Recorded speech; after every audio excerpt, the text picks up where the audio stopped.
They tell us, well, you need to go back to school and get more education. Fine, but the jobs aren't there even if you've got an education. And now we're seeing that, we said this early. Look, Delphi is not an isolated case. What's happening in these other industries is not isolated. It's going to grow and it's going to expand.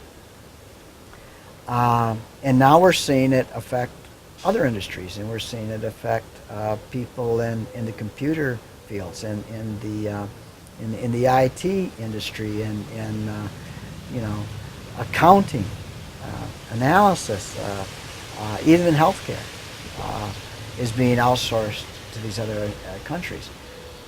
We're not going to replace these jobs. Couldn't the American consumer, or even ideally the American legislators, make a case that these are basically anti-competitive patterns, that this is in a sense a systematic undermining of the business? You mentioned with the larger auto manufacturers, but isn't that true about the parts suppliers? First, explain for those who are viewing what Delphi is. I mean, it's composed of the different divisions, some of the different parts divisions, which used to be connected to General Motors. But could you identify some of those and how those various types of industries are the leading edge in terms of innovation and technology, and that General Motors is on one level a composition of all these integrated industries working together, but when they buy up the competition and they dismantle the workforce, then what they've done is they've undermined the basis of the American economy. When at one time, Delphi, General Motors, and Chrysler thought it to their advantage to be vertically integrated, and by that I mean they owned all the suppliers as well as the assembly. The shell of the car is really the simplest part. It's what goes into the car. It's that engine, it's that drivetrain, it's all the electronics that we have and the computers that go into the car now that really make it as complicated as it is. At one time, they found it to their advantage to own all the suppliers because they made a profit every time they turned their hand. They could make a profit at every step of the way. Or, and this is what we increasingly saw, they could force a parts supplier, which they owned, to sell at a loss so that the assembly plant would thereby make a higher profit. General Motors forced contracts on their own parts suppliers, increasingly that caused them to lose money on paper. But General Motors still made money at the other end. When they had milked that cow as far as they could, the next step was to sell off and spin off these suppliers either within the United States or outside so they could further reduce the cost, and enhance the profit at the other end. In this process, with Delphi, General Motors still owned all of these plants, these parts supply plants. When they had outsourced most of it, and they still had, the essential parts that they needed in the United States, they spun them off, set them up as an independent company, but forced contracts on Delphi where we had a cost structure set up by General Motors, and then General Motors would force the company to sell them parts below cost. So yeah, we lost money, but that was by design. And that's why I say that the bankruptcy was planned. It was intended that we would go bankrupt. It was intended that they would get out from under the costs of this pension and health care. What we've seen, though, more generally in the United States is as more and more of our work is outsourced, our manufacturing, we lose the skill base. Tool makers. You don't learn how to make tools just out of a book. This is something you learn from experience, and it's passed from generation to generation. This is why you have the master craftsman, the journeyman, and the apprentice, is that these skills are learned by direct experience, and they're taught from one person to the next.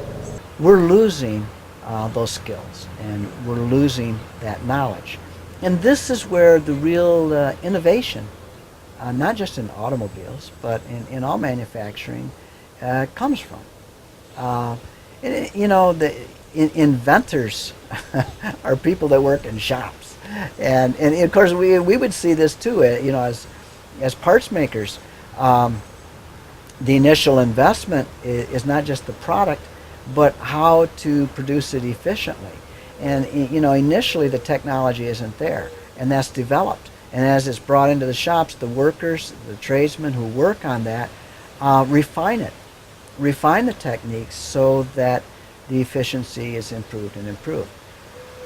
We're losing those skills. We're allowing that to go to other countries, to other places. A lot of workers, average people, are concerned about gun control, and they see this as something essential to self-defense.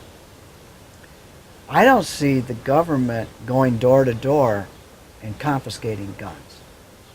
What I do see is the government assisting the corporations to de-skill the United States.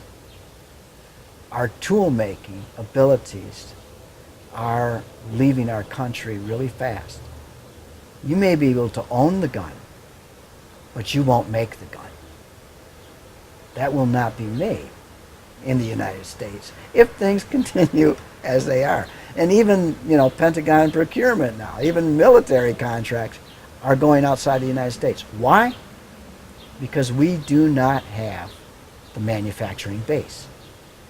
And that's the way the trend is. That's where we're going. So the attack on the cost of labor, or reducing the workforce, in effect stifles the advancement of skills in science and technology.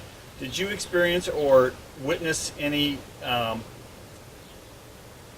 limitation within the industry at Delphi, where there was innovation at the Delphi plant you worked at on emissions and fuel efficiency? Mm-hmm. Were those things sometimes developed and then shelved because they weren't considered profitable? Did you ever see where the advancement of a skill was restricted because it wasn't in the corporate good in terms of what their agenda, their profit concern was? Were workers held back? It is really best to speak from experience. I started out working at a valve lifter plant in Grand Rapids. That was General Motors' plant. And that's where the fuel injector was invented. That's where General Motors first came up with this.